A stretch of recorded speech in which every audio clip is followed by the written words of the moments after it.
Hello friends, എല്ലാ കൂട്ടുകാർക്കും സാന്ത്വന സീരിയലിലെ നാളെ നടക്കാവുന്ന നല്ല അടിപൊളി ഒറിജിനൽ എപ്പിസോഡ് റിവ്യൂയിലേക്ക് തന്നെ സ്വാഗതം കേട്ടോ.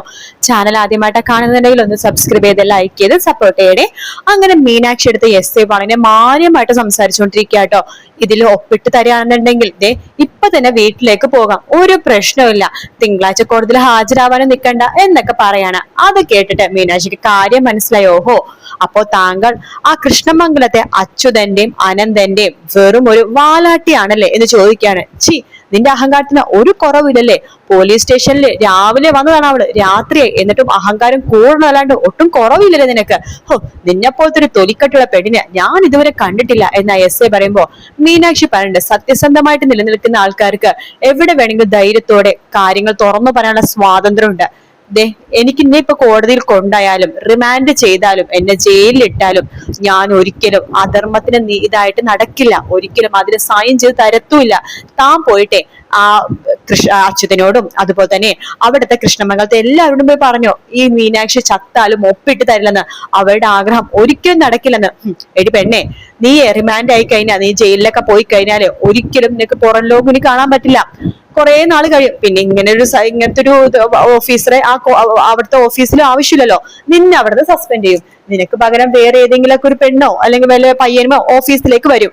അവര് ഞങ്ങളുടെ ആവശ്യത്തെ മാണി ബാണി പോലെ നടത്തി തരും. എല്ലാവരും നിന്നെ പോലെ ആയിരിക്കില്ല, നീതി ന്യായം ഒന്ന് കയ്യെ പിടിച്ചോണ്ടിരിക്കണവരായിരിക്കില്ല. പണത്തിന്റെ ആവശ്യം വരുമ്പോഴേക്കും അവര് പലതും ചെയ്യും. അതുകൊണ്ട് നീ ഇറങ്ങിപ്പോയാലും അവിടെ ഉണ്ടെന്നുണ്ടെങ്കിൽ ഞങ്ങൾക്ക് തന്നെയാണ് ലാഭം. നീ ഇപ്പൊ പോലീസ് കേസും കാര്യങ്ങളൊക്കെ ആയതുകൊണ്ട് തിങ്കളാഴ്ച നിങ്ങൾ ഓഫീസിൽ ഒരു തീരുമാനം എടുക്കും. നീ തെറ്റുകാരിയാണെങ്കിൽ നിന്നെ അവിടെ ഡിസ്മിസ് ചെയ്യാനായിട്ട്. നിന്നെ ഡിസ്മിസ് ചെയ്താൽ പുതിയ ആള് വരും, പുതിയ ആളെ എന്തെല്ലാം സൈൻ ചെയ്ത് തരും. അതുകൊണ്ട് നീ കാണിക്കണതൊക്കെ വെറുതെയാണ്. ആയിക്കോട്ടെ, എന്ത് വേണമെങ്കിലും ആയിക്കോട്ടെ, ഈ മീനാക്ഷിയുടെ കൈ കൊണ്ട് ഒരിക്കലും ആ സ്റ്റേ ചെയ്ത സ്ഥലത്ത് ഞാൻ ഒപ്പിട്ട് കൊടുക്കില്ല എന്ന് മീനാക്ഷി ഉറപ്പിച്ചു പറയാട്ടോ. അതേസമയം വീണമേടത്തിന്റെ ഭർത്താവാണെങ്കിൽ ആകാശിനെയും ആര്യനെയും മാമനെയും കാണാൻ വേണ്ടി വരുന്നുണ്ട് കേട്ടോ. ഞാനാണ് വീണയുടെ ഭർത്താവ് എന്ന് പറയുമ്പോഴേക്കും ആകാശ് പറയണ്ടേ, നിങ്ങളല്ലല്ലോ ഞാൻ ഇതിനു മുമ്പ് കണ്ടത്, വേറൊരാളെയാണല്ലോ. അപ്പൊ അയാളും പറയണ്ട്, അതെ, ആകാശ് എന്ന് പറഞ്ഞിട്ട് എന്റെ കയ്യിൽ നിന്ന് പണം മേടിച്ചു പോയ ആകാശ് ഈ ആകാശല്ല, അത് വേറൊരു ആകാശായിരുന്നു. വേറൊരു ആകാശം എന്ന് ആരും ചോദിക്കുമ്പോ അതെ. അപ്പൊ നമ്മുടെ ആകാശം വേണ്ട, അതെ, ഇയാളല്ല ഞാനും കണ്ടത്, ഞാൻ ഇയാൾ ആദ്യമായിട്ടാണ് കാണുന്നത്. അപ്പൊ വീണമേടത്തിന്റെ ഭർത്താവും പണ്ട് ഞാനും ആകാശിനെ ആദ്യമായിട്ടാണ് കാണുന്നത്. മീനു പറഞ്ഞ ഒരു അറിവ് മാത്രമേ എനിക്കുണ്ടായിരുന്നുള്ളൂ. വീട്ടില് പണം മേടിക്കാൻ വരുന്നപ്പോ കറക്റ്റ് ആയിട്ട് വരികയും ചെയ്തു. അതുകൊണ്ടാണ് ഞാൻ സംശയിക്കാതെ ആ പണം എടുത്തു കൊടുത്തത്. അപ്പൊ ആര്യം പറഞ്ഞു, അപ്പൊ ഇതിൽ ഇടയിൽ നിന്നിട്ട് ആരോ നന്നായിട്ട് കളിച്ചിട്ടുണ്ട്, ഇതിനിടയിൽ നിന്ന് ചതിച്ചിട്ടുണ്ട്. അതാരാന്ന് കണ്ടുപിടിച്ചേ പറ്റൂ. സാറിന്റെ വീട്ടിൽ CCTV എന്തെങ്കിലും ഉണ്ടോ എന്ന് ആര്യം ചോദിക്കുകയാണ്. വീണമേടത്തിന്റെ ഭർത്താവ് പറയുന്നുണ്ട്, ആ CCTV ഉണ്ട് എന്ന് പറയാണ്. എങ്കിൽ ആ CCTV ദൃശ്യങ്ങൾ അയാൾ പടർന്നിട്ടുണ്ടാവില്ലേ, ആ ആര്യൻ എന്ന് പറഞ്ഞ ആകാശ് എന്ന് പറഞ്ഞ ആള് എന്ന് പറയാണ്. ആ ആകാശ് എന്ന് പറഞ്ഞ പേര് മാറ്റി വന്ന ആള് മിക്കവാറും അതിൽ വന്നിട്ടുണ്ടാകും. അയാൾ ഏകദേശം എത്ര മണിയോടാണ് സർ വന്നത്? ഒരു ഉച്ചക്ക് ഒരു 1:30 വന്നത്. എങ്കിൽ നമുക്ക് ഇപ്പൊ തന്നെ സാറിന്റെ വീട്ടിൽ പോയി ആ CCTV ഒക്കെ ഒന്ന് പരിശോധിച്ചാലോ എന്ന് ആര്യം പറയാണ്. അപ്പോഴേക്കും അയാൾ പറയണ്ട, എന്നാ ശരി, നിങ്ങൾ എല്ലാവരും വണ്ടി കയറ്, നമുക്ക് ഇപ്പൊ തന്നെ വീട്ടിലേക്ക് പോവാം എന്ന് പറഞ്ഞിട്ട് അവരപ്പൊ തന്നെ എല്ലാവരും കൂടി ചേർന്ന് വീട്ടിലേക്ക് വീണമേടത്തിന്റെ വീട്ടിലേക്ക് പോവാട്ടോ. എന്നിട്ട് ആ പെൻഡ്രൈവ് നമ്മുടെ കമ്പ്യൂട്ടറിൽ കണക്ട് ചെയ്യുന്നുണ്ട്. എന്നിട്ട് ഇങ്ങനെ നോക്കുകയാണ്. അപ്പൊ ഇങ്ങനെ നോക്കി വരുമ്പോഴേക്കും ആകാശ എന്ന് പറഞ്ഞിട്ട് ആ ചുവന്ന ഡ്രസ് ഇട്ട് തൊപ്പിയൊക്കെ വെച്ച് വന്ന ആള് ആ CCTV ഫുട്ടേജിൽ ഉണ്ട് കേട്ടോ. പക്ഷെ അയാളുടെ മുഖം ശരിക്കും വ്യക്തമായിട്ട് കാണാൻ പറ്റുന്നില്ല, തൊപ്പിയൊക്കെ വെച്ച് മറച്ചല്ലേ വന്നിരിക്കുന്നത്. അപ്പോ ആര്യ പണ്ട് ഇയാളെ മുഖം ശരിക്കും കാണാൻ പറ്റുന്നില്ലല്ലോ. സാറേ, ഇങ്ങനത്തെ ഒരാള് മുഖവും മറച്ച് തൊപ്പിയും വെച്ച് വരുമ്പോ സാറിനെ പോലത്തെ ഒരാൾ തീർച്ചയായിട്ടും സംശയിക്കേണ്ടതാണ്. എന്റെ ആര്യ, ഞങ്ങൾക്ക് അത്രമാത്രം വിശ്വാസമാണ് മീനാക്ഷിയുടെ ഭർത്താവിനെ. അപ്പൊ ഞങ്ങൾക്ക് വിശ്വാസമായിരിക്കുമല്ലോ. തൊപ്പി വെച്ച് വന്നാലും കൊട ചൂടി വന്നാലും നമ്മുടെ വിശ്വാസം മാറില്ലല്ലോ. എന്നാൽ ഇയാളെ മുഖം ഒന്നും ശരിക്കും കാണുന്നില്ലല്ലോ. സർ, മുൻവശത്ത് എന്തെങ്കിലും ക്യാമറ ഉണ്ടോ? ഉണ്ട്, ഗേറ്റിന് അവിടെ ഒരു ക്യാമറ ഉണ്ടെന്ന് പറയാണ്. എങ്കിൽ ആ ക്യാമറയും കൂടി ഒന്ന് നോക്കാവോ എന്ന് പറയുമ്പോഴേക്കും ആ ക്യാമറയിലെ ദൃശ്യങ്ങളും കൂടി നോക്കുവാണ്. അങ്ങനെ അയാളുടെ മുഖം ശരിക്കും ക്ലിയർ ആയിട്ട് കിട്ടുന്നുണ്ട്. ഇയാൾ ആരാണ്? ആദ്യമായിട്ടാണല്ലോ കാണുന്നത് എന്ന് ആര്യനും ആകാശും മാമനും പറയണം. അപ്പൊ വീണമേടത്തിന്റെ ഭർത്താവ് പറയട്ടെ, ഇയാളാണ് ആകാശ് എന്ന് പറഞ്ഞിട്ട് ഇവിടേക്ക് വന്നത്. സർ, ഇയാളുടെ ഫോട്ടോസ് എന്റെ ഫോണിലേക്ക് ഒന്ന് സെൻഡ് ചെയ്യാവോ എന്ന് ആര്യം പറയാണ്. അങ്ങനെ ഫോട്ടോസും കാര്യങ്ങളൊക്കെ ഫോണിലേക്ക് സെൻഡ് ചെയ്തെടുക്കുന്നുണ്ട് ആര്യൻ. ശേഷം താങ്ക് യു സർ, ഈ വലിയൊരു കാര്യമാണ് സാർ ഇപ്പൊ ചെയ്തിരിക്കുന്നത്. ഈ ഫോട്ടോസും കാര്യങ്ങളൊക്കെ വെച്ചിട്ട് നല്ലൊരു വക്കീലിനെ ഏർപ്പാടാക്കുകയാണെങ്കിൽ തീർച്ചയായിട്ടും മീനാക്ഷിയുടെ അടുത്തേക്ക് ജാമ്യം കിട്ടും എന്ന് പറഞ്ഞിട്ട് ആര്യനും ആകാശവും മാമനും കൂടി നേരെ വീട്ടിലേക്ക് പോവാണ്. അവിടെ നമ്മുടെ ഗോമതി ആകെ വിഷമിച്ചിരിക്കുകയാണ്. നമ്മുടെ ദേവി ഉണ്ട്, അതുപോലെ തന്നെ നമ്മുടെ അനു ഉണ്ട്, എല്ലാവരും വിഷമിച്ചിരിക്കുക കേട്ടോ. വേഗം നേരം ഗോമതിയുടെ അടുത്തേക്ക് വരുന്നുണ്ട് ആര്യൻ.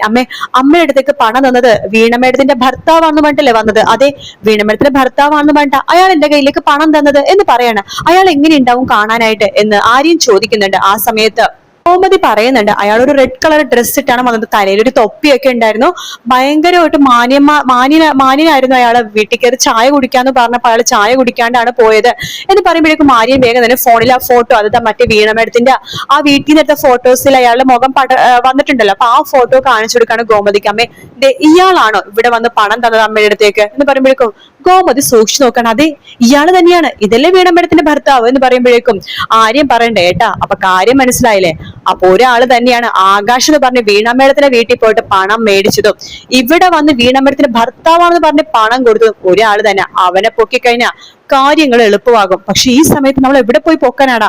അവനെ കിട്ടിയാൽ മാത്രമേ ഇതിന്റെ പുറകിലുള്ള യഥാർത്ഥ പ്രതികളെ പിടിക്കാൻ സാധിക്കുള്ളൂ. അത് ശരിയാണ്, നമ്മളെ സഹായിക്കാനായിട്ട് വേറെ ആരുമില്ല. അല്ല ഉദയഭാനുസ്ഥാനത്ത് പറഞ്ഞാലോ?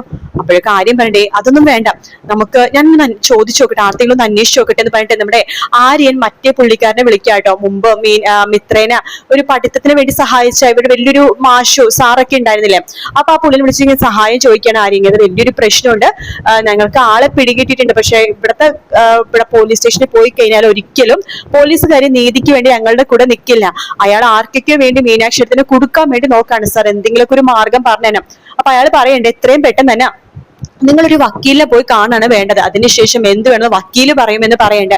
അങ്ങനെ രാത്രി തന്നെ വക്കീലിനെ പോയി കാണാണ്. അപ്പൊ വക്കീലിനെ പോയി കണ്ടിട്ട് കാര്യങ്ങളൊക്കെ പറയുമ്പോൾ വക്കീല് പറയണ്ടേ ഏകദേശം കാര്യം മനസ്സിലായി, ഒരു കാര്യം ചെയ്യാം, പോലീസ് സ്റ്റേഷനിൽ പോയിട്ട് ഇങ്ങനത്തെ ഒരാളെ കണ്ടുപിടിക്കാൻ നമ്മൾ പറഞ്ഞു കഴിഞ്ഞാൽ ശരിയാവില്ല, നമുക്കിത് മാധ്യമങ്ങളോട് വിളിച്ചു പറയാണ് വേണ്ടത്.